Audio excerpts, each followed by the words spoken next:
On the agenda tonight, we're going back to 1984. We're going to be taking a look at Michael Martin Murphey and the Rio Grande Band, and they're going to be performing Carolina in the Pines.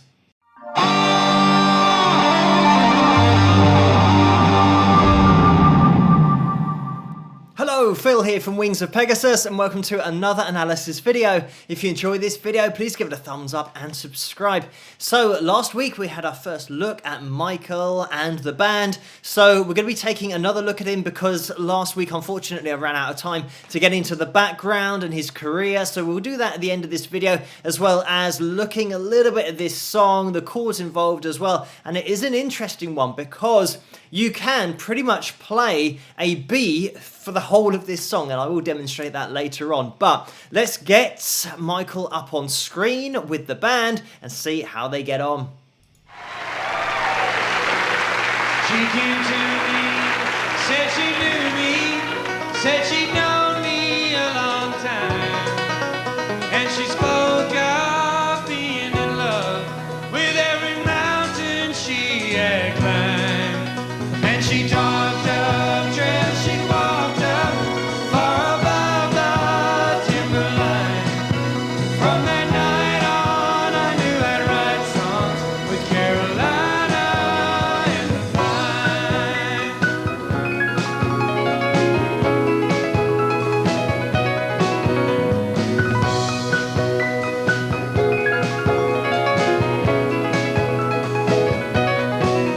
There's a new moon on the 14th, first quarter the 21st, and the full moon in the last week brings a fullness to this earth.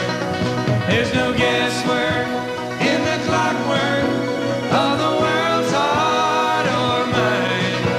There are nights I only feel right with Carolina in the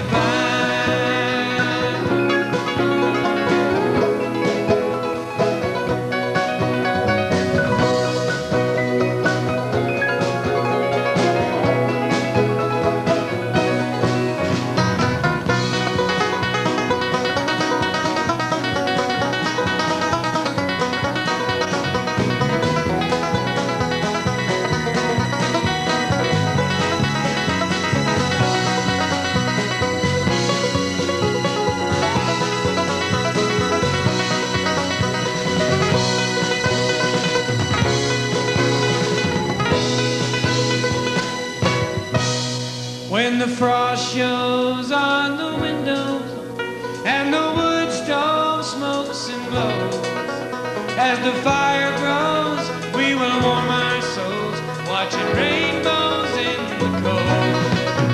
And we'll talk of trails we walked up far above the timberline. There are nights I only feel right with Carolina in the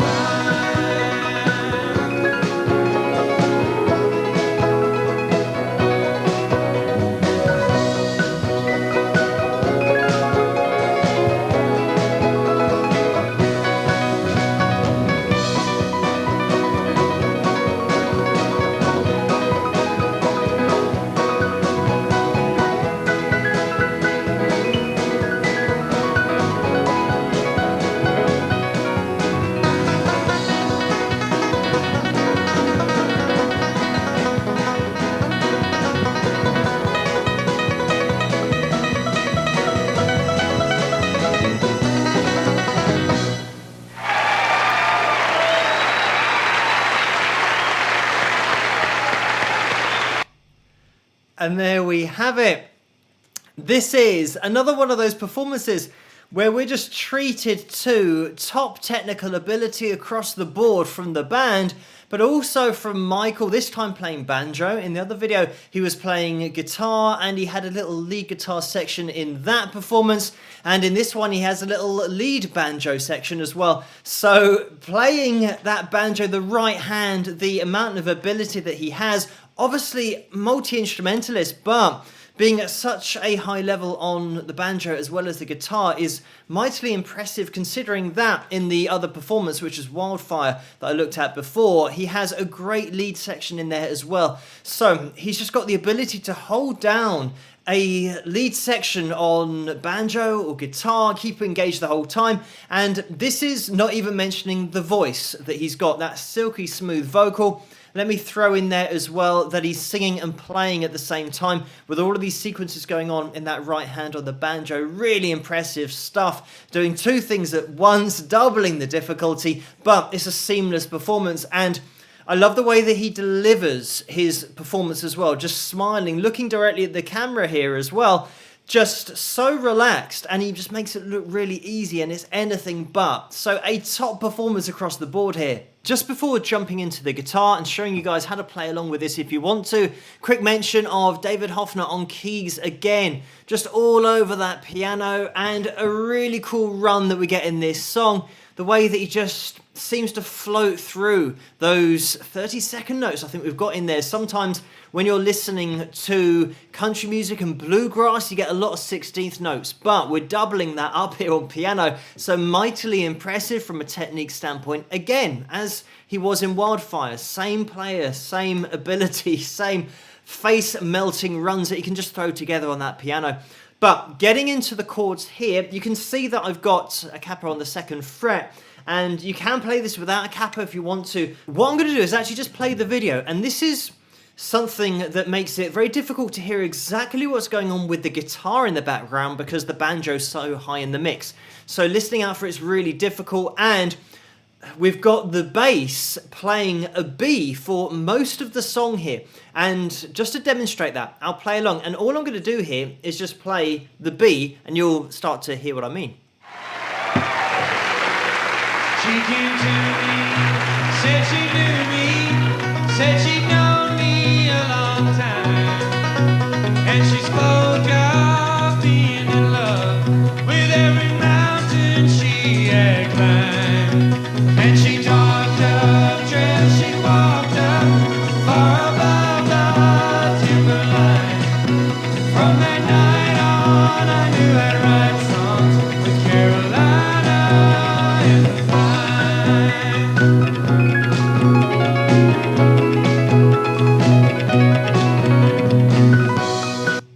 And you start to get the idea. That's 40 seconds of just playing a B on the guitar, and it just fits the whole way through. So this is why when you're listening out for the chords, the bass doesn't give you much of a clue as to what's going on. You have to try and break it down with what we can hear from the banjo in this performance. Like I said, you can't really hear the acoustic guitar, but breaking down those chords, well, that's just a B if you want to play that the whole way through. But we're starting on the B, and then it sounds like we go to what would be a B major 7th sus2, into what would be an E, back into the B, into the E again,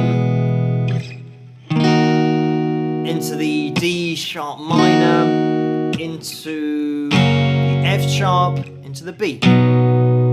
So those will be your chords pretty much, and then when we get into the little piano section that we just heard there with the lead, we have the B, we have the C sharp, into the E, down to the B again, and we just repeat that again, 2, 3, 4, 2, 3, 4, like that.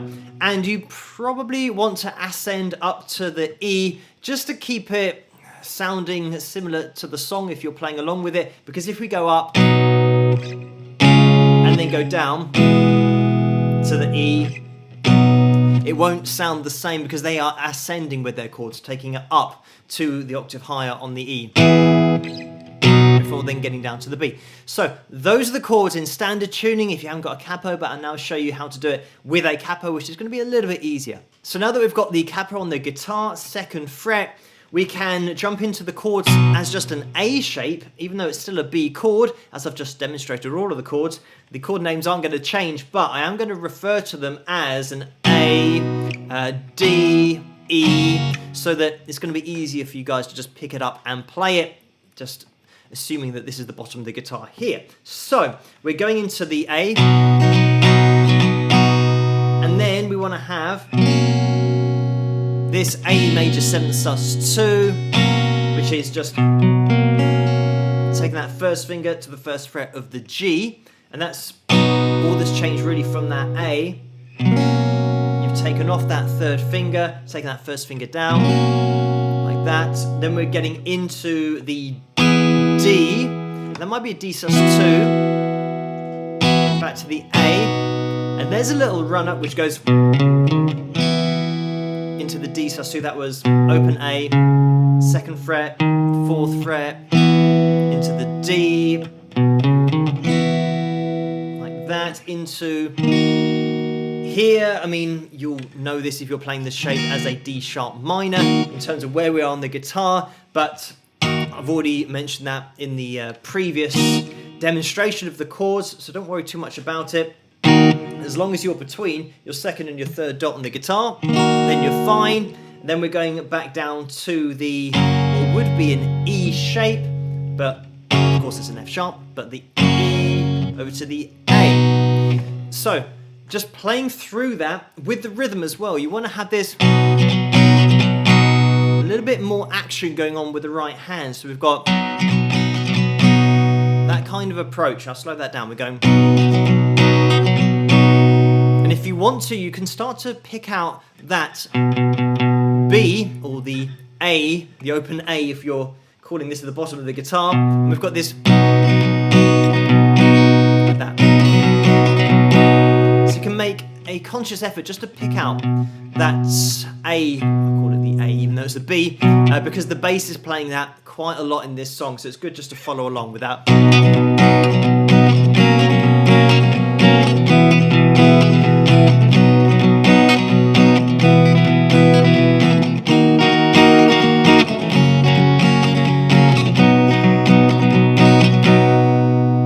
Just like that, and you just want to keep that rhythm nice and loose on that right hand.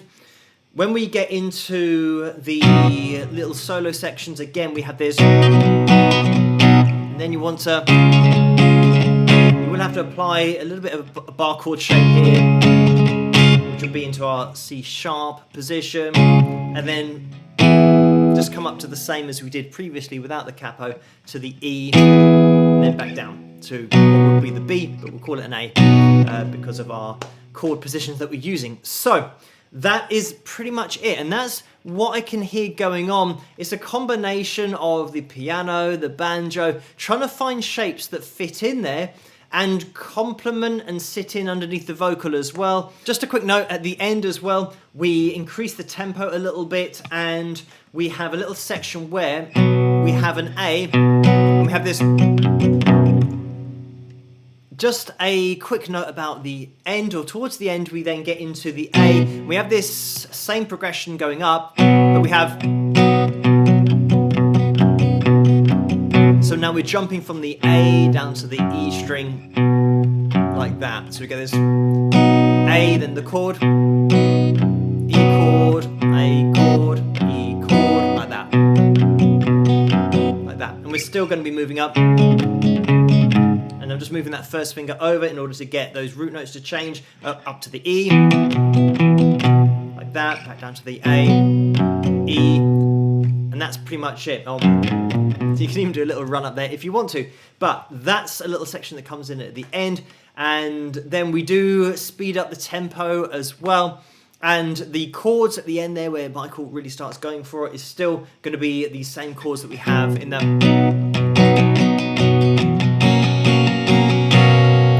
so on and so forth into your D.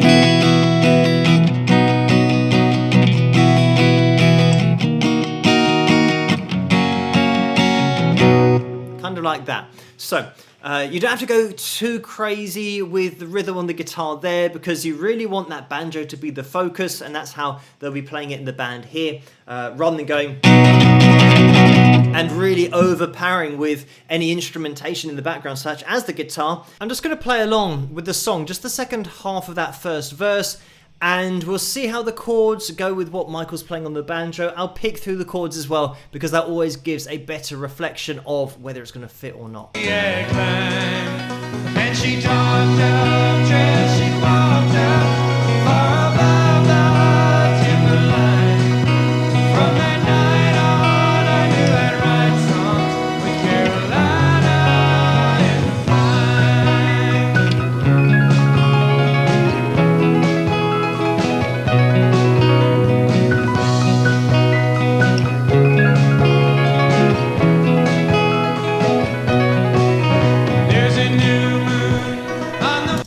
it does seem like we're pretty much in the right ballpark there with those chords, and even when we're playing the A and ascending to the E, that all sounds okay as well. And I love the way that David, when he's playing piano, it just cascades down. And this is Dave Hoffner, by the way. I did mention Dave in the last video that I did, but just top level playing, never misses a note.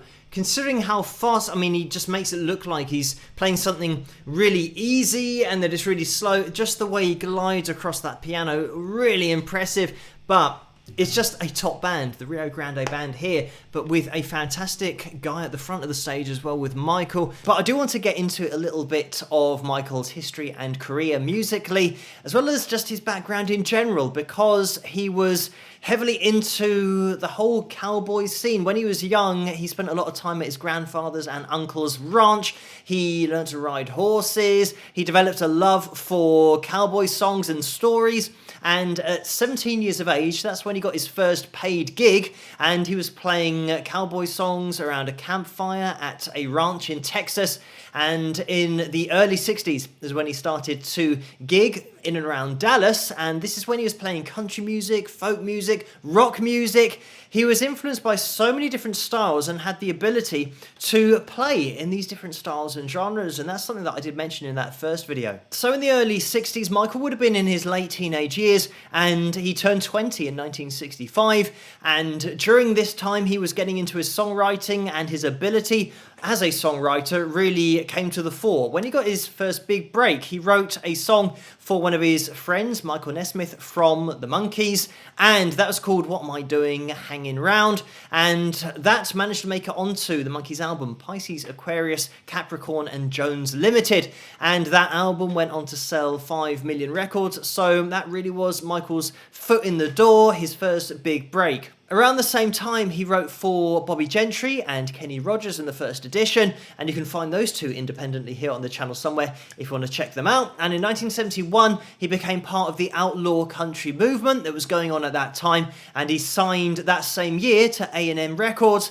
and this was after being discovered by Bob Johnson, and Bob had worked with guys like Bob Dylan, Johnny Cash, Simon & Garfunkel. So he released his first album, Geronimo's Cadillac, and that was very well received. The title track made it into the top 40 of the pop charts. He then followed that up with Cosmic Cowboy Souvenir, again another popular album, which led him to sign with Epic in 1973, and he released his self-titled album Michael Murphey, and that led into his release in 1975 of Blue Sky Night Thunder, which included the track that we looked at last time on the channel, Wildfire, and that was a monster hit. It went platinum, made it to number 1 in the adult contemporary charts and to number 3 in the mainstream charts. He continued to produce quality albums throughout the 70s, having hits which then just continued in the early 80s, where he signed with Liberty Records.